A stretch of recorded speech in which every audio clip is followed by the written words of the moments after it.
a Dios ni otra cosa, pero necesito pensar porque la vara está... Lionel মেসির অবসরের পরে কে পাবে 10 নম্বর jersey?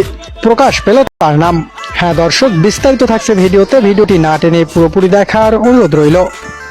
অর্জনের খাতায় এখন আর কোনো কিছুই বাকি রাখেননি লিওনেল মেসি। 20 বছর আগে কে ভেবেছিল একদিন এক আর্জেন্টাইন স্বপ্ন দেখবে ফুটবল বিশ্বজয়ের?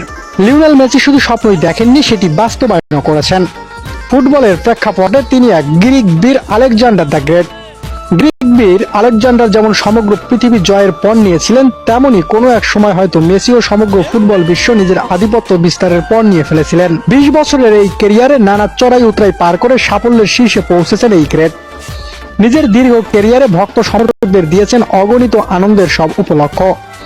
দলের নেতৃত্বের ভারও নেন নিজ কাঁধে। খেলোয়াড় হিসেবে খুব বেশি দিন হয়তো আর বাকি নেই এই ফুটবলারের হাতে।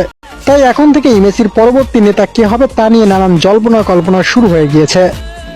আর্জেন্টিনার দলটি প্রতিভাবান ফুটবলারে ভরপুর। এই দলের তরুণ ফুটবলারের সংখ্যা অন্যান্য দলগুলোর চেয়ে বেশি। ফলে বিশ্বকাপ জেতাই আর্জেন্টাইন দল ভবিষ্যতে যে আরো ভয়ঙ্কর হয়ে উঠবে এতে কোনো সন্দেহ নেই। জুলিয়ান আলভারেজ, পাওলো দিবালা, এদের মধ্যকারী কেউ হতে যাচ্ছে ভবিষ্যৎ আর্জেন্টাইন নেতা। এই তালিকায় পাওলো দিবালাকে দেখে অনেকেই কিছু ধাক্কা খেতে পারে। জাতীয় দলে নিয়মিত সেরা একাদশে সুযোগ না পাওয়া একটি ফুটবলার কিভাবে ভবিষ্যৎ আর্জেন্টিনা দলের নেতা হতে পারে?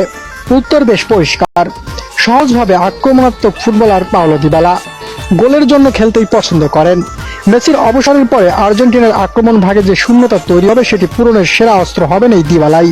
আর্জেন্টিনার আক্রমণ বিভাগের ভবিষ্যৎ নেতা হতে যাচ্ছেন এতটুকু নিশ্চিতভাবেই বলা যায়। পুরো দলের নেতা হতে পারবেন কিনা এখন সেটি দেখার পালা। এমন মন্তব্যটি করেছেন দলের কোচ লিওনেল স্কলোনি এবং এএফএ সভাপতি তাপিয়া। দর্শক, এ বিষয়ে আপনার কি মতামত জানিয়ে দিন কমেন্ট বক্স।